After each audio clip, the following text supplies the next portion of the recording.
bakunzi ba Isango Style, ese mwari muzi ko mwadukurikira ku mbuga nkoranyambaga zacu nka Facebook, Instagram, Twitter na channel yacu ya YouTube? Kwani nini ni nani na kwani shida ni gani? Wanasutuka kuona mtu kama mimi mutani, wadhani mimi wambali hawakuniamini, lakini walinicheki nikibambisha jijini, kila kitu shambamba. Baby give me your number, I'ma be your thunder, mbona Alice una wonder. Very wonderful song. You're welcome in Rwanda. Thank you so much. It's so good to be here. I mean, beautiful country. I love it. When did you come in Rwanda? So this is my second time, but this trip I came last night. I was here yesterday, yeah. 2 years ago. I was here 2 years ago, yeah. So my name is Shiva. My artist name is Shiva Bliss. And I was born and raised in Nairobi, Kenya. But I've traveled everywhere, and right now I work in Kenya, India, and other parts of the world. So other than being a musician and a lyricist, I'm also into business. And I'm also into the fitness industry. I'm into the health and fitness industry and the sport industry. So how do you manage all those things in the same time?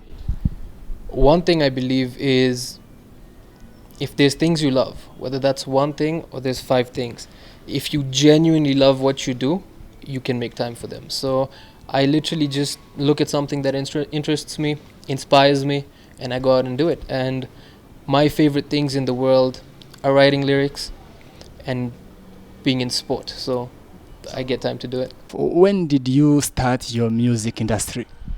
So I started off as a lyricist in 2011. I used to write songs for other artists, and then slowly I became a rapper myself, and now I'm a lyricist, I'm a rapper, and I'm also a composer. So, I mean, I think the industry is just like life. It's like a circle. It has ups, it has downs. Been through many challenges. Honestly, if I didn't love it the amount I do, I could have given up a long time ago. But God has been good. Fall down, come back up. Fall down, come back up. Till eventually now I'm at a place where I know it's a blessing to me. So yeah, it's been good, it's been bad, it's been different at different times. But honestly speaking, it's what I was born to do. So, in this life, in this world, sometimes we reach out and say, I'm tired, I'm tired enough. Where in this life, when did you say, I'm tired to stop this music? I've been tired. I have been almost discouraged, but I have never given up. So even tomorrow, like as much as we get tired, we can't give up. Think of it this way. Jesus came into the world, did no wrong, and was still crucified. Who are we? We're still normal human beings. So we will go through challenges, but we cannot give up. If I can hear you, I think you are an evangelist. No, actually, one thing about me when it comes to belief and faith, I am everything or I am nothing. I believe every religion has some truth. So I say Jesus now, I could say Muhammad, I could say Krishna, but as long as you have a belief, Jesus is one example as to how the most amazing sort of being can still go through challenges. So it's a perfect example. But yes, I respect, follow, and salute every faith.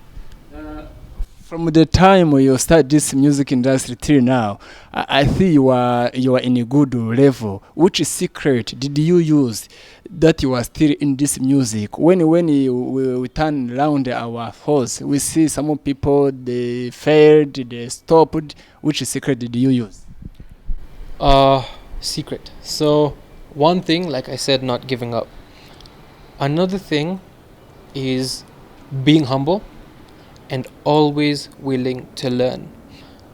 One mistake I see with musicians is you reach somewhere and you become the boss. You want to sit like this and you want to pretend you know everything. What I do is humble myself, always learn. So when I go to India, I go to studios, I see the industry, I learn. When I come to Africa, I see the industry, I learn. So always believe that you don't know everything. Be open to learn, be open to be inspired, be a sponge. So I think that's the secret, that I'm always learning. I listen to sounds from all over the world. I research music in China. I research music in Arabia. I research music in Africa. I research music from everywhere. So I keep my mind open and I learn. I've heard news that you have participated the MTV competition. Is it true? How? I have participated in Star Plus. There's a show called Star Plus in India.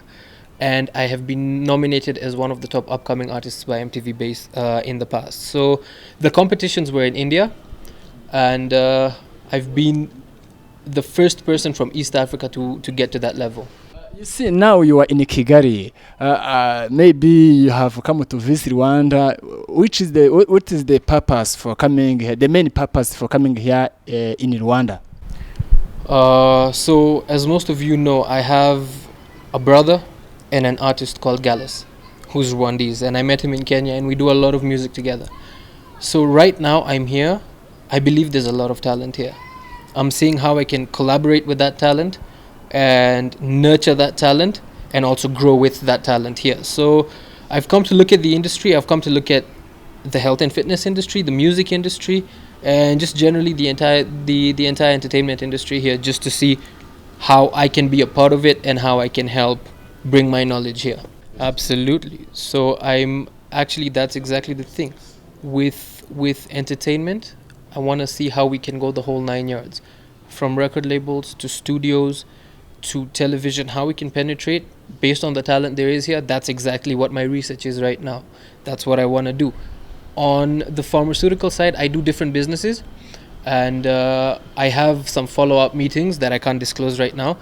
But that's the thing. I'm looking at the West, I'm looking at the East, and I'm trying to bring different industries here, because Rwanda is a very young, fresh, full of potential market. So when did this happen? Next year? The end of this year? Now, we've already begun.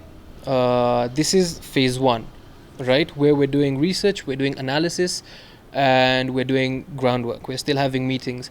Now, the timeline, I'm looking at you start seeing some stuff happening from next year, but the work has already begun. So when it'll materialize depends on a bunch of paperwork, depends on a bunch of logistics. So I can't really give you an exact date, but we have already started. Which bad behavior? So one thing about social media, it's amazing in the sense you get to connect with the world, you get to communicate with the world. But on the flip side, it is potentially very, very destructive in terms of it puts you under so much pressure, where I see a lot of young boys and girls almost living a lie, and so you find maybe, for example, a nice girl, potential of a good education, potential of a good, upbringing. All of a sudden, because of a few followers, she wants to post pictures a certain way, all of that, which is not wrong. But I just think it's misleading. It comes through pressure. That pressure for being liked on a digital platform can make you behave a way that you wouldn't really behave. But what is your comment of Slay Queens on the Instagram or social media? Do what you gotta do. I mean, if you're a slay queen from within and it's who you are honestly, be a slay queen. But if you are pretending to be a slay queen and that's not really your nature, it's not in your heart, it's not in your belief system, but you're only doing that for fame, then you're not being true to yourself. So it's not wrong to be a slay queen, but just be who you are. So do you know some slay queens from Rwanda? No, I don't. Do you know Shadibu? No, I don't. Why should I know her? Bakunzi ba Isango Style, ese mwari muzi ko mwadukurikira ku mbuga nkoranyambaga zacu nka Facebook, Instagram, Twitter na channel yacu ya YouTube.